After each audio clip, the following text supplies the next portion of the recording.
தமிழ்நாட்டின் முதன்மை உயர்கல்வி நிறுவனமான அண்ணா பல்கலைக்கழகம் சென்னை கிண்டியில் அமைந்துள்ளது. இங்கு 2ஆம் ஆண்டு பொறியியல் படிக்கும் மாணவி அதே கல்லூரியில் 4ஆம் ஆண்டு பயிலும் தனது ஆண் நண்பருடன் கடந்த திங்கட்கிழமை இரவு பல்கலைக்கழக வளாகத்தில் உள்ள நெடுஞ்சாலை ஆய்வகம் அருகே அமர்ந்து பேசிக் கொண்டிருந்தார்.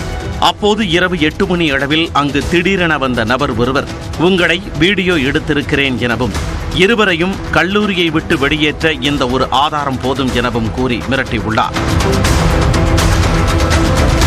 தன்னை போலீஸ் என அடையாளப்படுத்திய அந்த நபர் மப்டியில் ரோந்து வந்ததாக கூறி மாணவியின் ஆண் நண்பரை கண்மூடித்தனமாக அடித்து உதைத்துள்ளார். இந்த இடத்தை விட்டு ஓடிவிடு, இல்லை என்றால் கைது செய்து அசிங்கப்படுத்தி விடுவேன் என மிரட்டியதால் அச்சமடைந்த ஆண் நண்பர் தப்பி ஓடியுள்ளார்.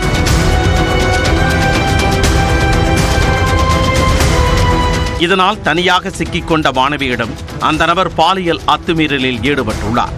தனக்கு உடல்நிலை சரியில்லை என அந்த மாணவி கெஞ்சிய போதும் கொடூர எண்ணமுள்ள அந்த நபர் இரக்கமின்றி மாணவியை பாலியல் வன்கொடுமை செய்ததாக கூறப்படுகிறது. பாதிக்கப்பட்ட மாணவி பல்கலைக்கழகத்தின் பாலியல் அத்துமீறல் விசாரணை கமிட்டியிடமும் கோட்டூர்புரம் அனைத்து மகளிர் காவல் நிலையத்திலும் புகார் அளித்தார். இந்த விவகாரம் சற்று நேரத்தில் காட்டுத்தீயாய் பரவியதால் கோட்டூர்புரம் உதவி ஆணையர் தலைமையில் காவலர்கள் விசாரணையில் இறங்கினர். குற்றச்செயலில் ஈடுபட்டது கல்லூரியில் பயிலும் மாணவரா, ஊழியரா, கல்லூரிக்கு வேலை நிமித்தமாக வந்து செல்பவரா அல்லது வெளிநபரா என பல்வேறு கோணங்களில் அலசி ஆராய்ந்தனர். தனிப்படைகள் அமைக்கப்பட்ட நிலையில் சம்பவத்தன்று இரவு பணியில் இருந்த காவலாளிகள், பல்கலைக்கழக வளாகத்தில் தங்கி கட்டுமான பணியில் ஈடுபட்ட தொழிலாளிகள், விடுதிகளுக்கு தண்ணீர் கேன், காய்கறி, மளிகை பொருட்களை சப்ளை செய்தவர்கள் என அடுத்தடுத்து விசாரணை தீவிரப்படுத்தப்பட்டது. இதனிடையே பல்கலைக்கழக வளாகத்தில் உள்ள 30க்கும் மேற்பட்ட சிசிடிவிக்களின் பதிவுகளை ஆய்வு செய்த போதுதான் சந்தேகத்திற்கிடமான வகையில் நடமாடிய நபரை தட்டி தூக்கினர். அவர்தான் சென்னை கோட்டூர்புரத்தைச் சேர்ந்த நடைபாதை பிரியாணி கடை வியாபாரி ஞானசேகரன். வீடியோ கால் மூலமாகவும் உடையை வைத்தும் கைதான ஞானசேகரனை மாணவி அடையாளம் காட்டியதாகவும் தகவல் வெளியாகியுள்ளது. அறிவியல் பூர்வ ஆதாரங்களின் அடிப்படையில் ஞானசேகரனை கைது செய்துள்ளதாகவும் அவர் ஒப்புதல் வாக்குமூலம் அளித்துள்ளதாகவும் காவல்துறை தெரிவித்துள்ளது.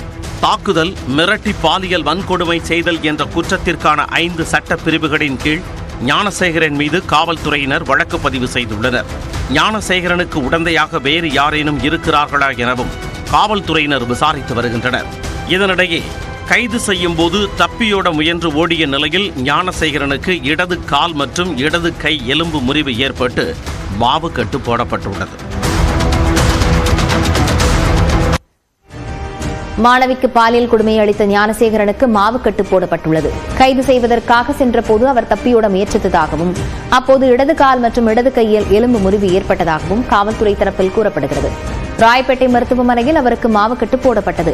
சைதாப்பேட்டை நீதிமன்ற நீதிபதி வீட்டில் ஆஜர்படுத்தப்பட்ட அவரை 15 நாட்கள் நீதிமன்ற காவலில் அடைக்க உத்தரவிடப்பட்டது. ஞானசேகரன் உடல்நிலை பாதிக்கப்பட்டிருப்பதால் சென்னை ஸ்டான்லி மருத்துவமனையில் உள்ள சிறை வார்டில் வைத்து சிகிச்சை அளிக்கவும் உத்தரவிடப்பட்டுள்ளது. பாலியல் வழக்கில் கைதான ஞானசேகரன் திமுக நிர்வாகி என தமிழக பாஜக தலைவர் அண்ணாமலை கூறியது தவறான தகவல் என அமைச்சர் கோவி செழியன் விளக்கம் அளித்துள்ளார். அது தவறான தகவல். இது சார், அண்ணாமலை சொல்லுகிற காரணத்தால் அது ஒன்றும் அரசியலமைப்பு சட்டத்தில் எழுதப்பட்ட வாசகம் அல்ல. எது நடந்தாலும் திமுகவை குறை சொல்வது என்பது அண்ணாமலையினுடைய பிறவி குணம். அதன் அடிப்படையில் சொல்லுகிறார் தவிர அது உண்மையல்ல.